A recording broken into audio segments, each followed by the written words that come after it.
Hello friends, ನಮಸ್ತೆ. ಅನ್ವೇಷ ಚಾನಲ್ಗೆ ನಿಮ್ಮೆಲ್ಲರಿಗೂ ಸ್ವಾಗತ. ಬನ್ನಿ, ನಾನು ಇವತ್ತು ಶಂಕರ ಮಠದಲ್ಲಿದ್ದೀನಿ. ಏನಪ್ಪ ವಿಶೇಷ ಅಂದರೆ, ಶಂಕರ ಮಠದಲ್ಲಿ 62ನೇ ಬೆಂಗಳೂರು ಗಣೇಶೋತ್ಸವ ನಡೀತಾ ಇದೆ. ಸೊ ನಾನು ಅದನ್ನು ಕೂಡ ನೋಡೋದಕ್ಕೆ ಬಂದಿದ್ದೀನಿ. ಎಂಟ್ರೆನ್ಸ್ ಅಲ್ಲೇ ಗಣೇಶನ ಮೂರ್ತಿ ನಿಲ್ಲಿಸಿದ್ದಾರೆ. ತುಂಬಾನೇ ಚೆನ್ನಾಗಿದೆ ನೋಡೋದಕ್ಕೆ. ಹಾಗೆ ನಾನು ಒಳಗೆ ಹೋಗ್ತಾ ಇದ್ದೀನಿ. ಈ ಬಾರಿ ವಿಶೇಷ ಏನಂದ್ರೆ, ಆರತಿ ಸಂದರ್ಭದಲ್ಲಿ 120 ಮಹಿಳೆಯರು ಡ್ರಮ್ಸ್ ಅನ್ನ ಬಾರಿಸ್ತಾರೆ. ಅದು ತುಂಬಾ ಅಟ್ರಾಕ್ಟಿವ್ ಆಗಿದೆ ಈ ವರ್ಷ. ಹಾಗಾಗಿ ಬೆಂಗಳೂರಿನ ನಾನಾ ಭಾಗಗಳಿಂದ ಅದನ್ನು ನೋಡೋದಕ್ಕೆ ಬರ್ತಾ ಇದ್ದಾರೆ ಆರತಿ ಸಮಯದಲ್ಲಿ. ಹಾಗಾಗಿ ನಾನು ಕೂಡ ನೋಡೋಣ ಅಂತ ಹೊರಟಿದ್ದೀನಿ. ಮತ್ತು ಪ್ರತಿ ವರ್ಷವೂ ಬೆಂಗಳೂರು ಗಣೇಶ ಉತ್ಸವದವ್ರು ಏನು ಮಾಡ್ತಾರೆ ಅಂದರೆ, ಒಂದು ವಿಭಿನ್ನವಾದ ಮಂಟಪಗಳನ್ನು ನಿರ್ಮಾಣ ಮಾಡ್ತಾರೆ. ಈ ಬಾರಿ ಉಲ್ಲಾಸ್ ಅಗರಬತ್ತಿಯವರು ಒಂದು ರಾಮನ ಅಯೋಧ್ಯೆ ರೀತಿ ಒಂದು ಮಂಟಪವನ್ನು ಮಾಡಿದ್ದಾರೆ. ಪ್ರತಿ ಬಾರಿನೂ ಯಾವ ರೀತಿ ಇತ್ತು ಅಂದರೆ, ಮೇಲುಕೋಟೆ ದೇವಸ್ಥಾನದ ರೀತಿ ಮಂಟಪನ ಮಾಡಿದರು. ಅನಂತರ ಧರ್ಮಸ್ಥಳ ಮಂಜುನಾಥ ಸ್ವಾಮಿ ಟೆಂಪಲ್ ಥರ ಮಾಡಿದರು. ಆಮೇಲೆ ರೀಸೆಂಟಾಗಿ ಮೈಸೂರು ಅರಮನೆ ರೀತಿ ಕೂಡ ಮಾಡಿದರು. ಈಗ ರಾಮನ ಒಂದು ಅಯೋಧ್ಯೆ ರೀತಿ ಟೆಂಪಲನ್ನು ಮಾಡಿದ್ದಾರೆ. ನೋಡ್ತಿರ್ಬೋದು, ಸಂಪೂರ್ಣವಾಗಿ ಡಿಸೈನ್ ಎಲ್ಲ, ಕಲರ್, ಟೆಕ್ಸ್ಚರ್ ಎಲ್ಲ ಸೇಮ್ ಅದೇ ಥರ ಮಾಡಿದ್ದಾರೆ. ಮತ್ತು ಒಳಗಡೆ ಲೈಟಿಂಗ್ಸ್ ಕೂಡ ಸೇಮ್ ಹಾಗೆ ಮಾಡಿದ್ದಾರೆ. ಬೆಂಗಳೂರು ಗಣೇಶೋತ್ಸವ ಸಂಘದ ಉದ್ದೇಶ ಏನಂದರೆ, ಗಣೇಶ ಚತುರ್ಥಿಯನ್ನು ಒಂದು ಸಾಂಸ್ಕೃತಿಕ ಹಬ್ಬವನ್ನಾಗಿ ಆಚರಿಸಬೇಕು ಅನ್ನೋದೇ ಅವ್ರ ಉದ್ದೇಶ ಆಗಿರುತ್ತೆ. ಅದಕ್ಕೆ ಪ್ರತಿ ವರ್ಷವೂ ಕೂಡ ಅವರು ಸಾಂಸ್ಕೃತಿಕ ಕಾರ್ಯಕ್ರಮಗಳನ್ನ ಆಯೋಜಿಸ್ತಾ ಇರ್ತಾರೆ. ಹಾಗೆ ಈ ವರ್ಷ ಕೂಡ ಸಾಂಸ್ಕೃತಿಕ ಕಾರ್ಯಕ್ರಮಗಳನ್ನ ಆಯೋಜಿಸಿದ್ದಾರೆ. ಹೀಗೆ ಒಳಗಡೆ ಹೋಗ್ತಾ ಇದ್ದೀನಿ. ಲೈಟಿಂಗ್ಸ್ ಎಲ್ಲ ನೋಡ್ತಿರ್ಬೋದು, ಹೇಗೆ ಡಿಸೈನ್ಸ್ ಎಲ್ಲ ಅವರು, ಮತ್ತು ಕಂಬಗಳನ್ನೆಲ್ಲ ನೋಡ್ತಿರ್ಬೋದು ಹೇಗೆ ಮಾಡಿದ್ದಾರೆ ನೋಡಿ. ಈಗ ಎಂಟ್ರೆನ್ಸಲ್ಲಿ ಕೂಡ ಹಾಗೆ ಇದೆ. ಮತ್ತು ಈ ಕಂಬಗಳನ್ನೆಲ್ಲ ನೋಡ್ತಿದ್ರೆ, ಇದೆಲ್ಲ ಆರ್ಟಿಫಿಷಿಯಲ್ ಆದರೂ ಕೂಡ ನಿಜವಾದ ರೀತಿಯೇ ಕಾಣ್ತಾ ಇದೆ. ನೀವೀಗ ನೋಡ್ತಿದ್ದೀರಲ್ಲ, ಈಗ ಈ ಒಂದು ಸಭಾಭವನ, ಇಲ್ಲಿ ಎಲ್ಲ ಥರದ ಸಾಂಸ್ಕೃತಿಕ ಕಾರ್ಯಕ್ರಮಗಳು ಇಲ್ಲಿ ನಡೆಯುತ್ತೆ. ಪ್ರತಿದಿನ ಇರುತ್ತೆ. ಮತ್ತು ದಿನದ 24 ಗಂಟೆನೂ ಒಂದಲ್ಲ ಒಂದು ಕಾರ್ಯಕ್ರಮ ನಡೀತಾನೆ ಇರುತ್ತೆ. ಹಾಗೆ ಸ್ವಲ್ಪ ನಾವು ಒಳಗೆ ಹೋದರೆ ಇಲ್ಲಿ ನಮಗೆ ದರ್ಬಾರ್ ಮಂಟಪ ಸಿಗುತ್ತೆ. ಈ ದರ್ಬಾರ್ ಮಂಟಪದ ಒಳಗೇನೆ ಗಣೇಶನ ಮೂರ್ತಿ ಇಟ್ಟು ಅಲ್ಲಿಗೆ 11 ದಿನಗಳು ಕೂಡ ಇಲ್ಲಿ ಪೂಜೆ ಪುನಸ್ಕಾರಗಳಾಗುತ್ತೆ. 11ನೇ ದಿನ ಇಲ್ಲಿ ವಿಸರ್ಜನೆ ಆಗುತ್ತೆ ಗಣೇಶ. ಆರತಿ ಸಂದರ್ಭದಲ್ಲಿ ಪ್ರತಿದಿನ 5 ಗಂಟೆಗೆ ಇಲ್ಲಿ 120 ಮಹಿಳೆಯರು ಒಂದು ಡ್ರಮ್ಸ್ ವಾದ್ಯವನ್ನು ನುಡಿಸ್ತಾರೆ. ಅದನ್ನು ನೋಡೋದಕ್ಕೆ ಬಹಳನೇ ಚೆನ್ನಾಗಿರುತ್ತೆ. ಹಾಗಾಗಿ ಜನ ಕೂಡ ಬಹಳಷ್ಟು ಬರ್ತಾ ಇದ್ದಾರೆ. ಈ ಸರಿ ತುಂಬ ರಶ್ ಇದೆ. ನಾನು ಕೂಡ ನೋಡೋಂತ ಹೊರಟಿದ್ದೀನಿ. ನೋಡಿ, ಹೊರಗಡೆ ಎಷ್ಟು ಚೆನ್ನಾಗಿ ಮಂಟಪ ಮಾಡಿದ್ದಾರೆ. ಭಾಳ ಅದ್ಭುತವಾಗಿದೆ ಮಂಟಪ ಈ ವರ್ಷ ಮಾತ್ರ. ಹಾಗೆ ಸ್ವಲ್ಪ ಮುಂದೆ ಒಳಗೆ ಬಂದರೆ ದರ್ಬಾರ್ ಮಂಟಪಕ್ಕೆ ಎಂಟ್ರ್ ಆದೆ. ಇಲ್ಲಿ ಗಣೇಶನ ದರ್ಶನ ಆಯಿತು. ಮತ್ತು ಗಣೇಶನಿಗೆ ಅಭಿಷೇಕ ಕೂಡ ನಡೀತಾ ಇತ್ತು. ನೀವು ಕೂಡ ಅದನ್ನು ನೋಡಿ.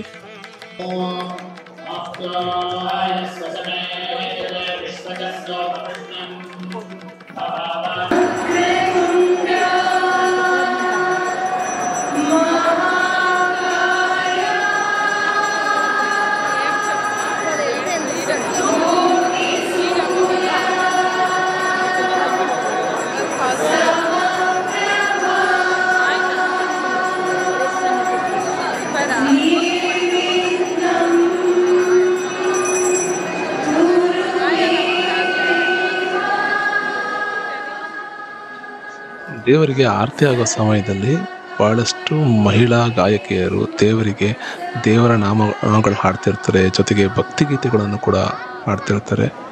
ಅದ್ರ ಜೊತೆಗೆ ಕೆಲವೊಂದು ಡ್ರಮ್ ಬೀಟ್ಸ್ಗಳನ್ನ ಕೂಡ ನೀವು ಕೇಳ್ಬೋದು. ಅದು ಕೂಡ ಮಹಿಳೆಯರೇ ಬಾರಿಸ್ತಾರೆ.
नमस्ते विघ्नेश सर्वविघ्नं निवारय नमस्करोमि विघ्नेश सर्व कामार्थ सिद्धये ऋणरोगादि दारिद्र्य आपः अपक्षुध अपमृत्यवः भयशोक मनस्ताप नश्यन्तो मम सर्वदा दीर्घम् आयुः सदा आरोग्यं कोशवृद्धिः बलान्वितः ममास्तु नित्यम् आनन्द प्रसादात् गजानन श्री विद्यामहागणपतये नमः मनोरथान् प्रार्थयामि नमस्करोमि हर नमः पार्वतीपतये हर हर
Such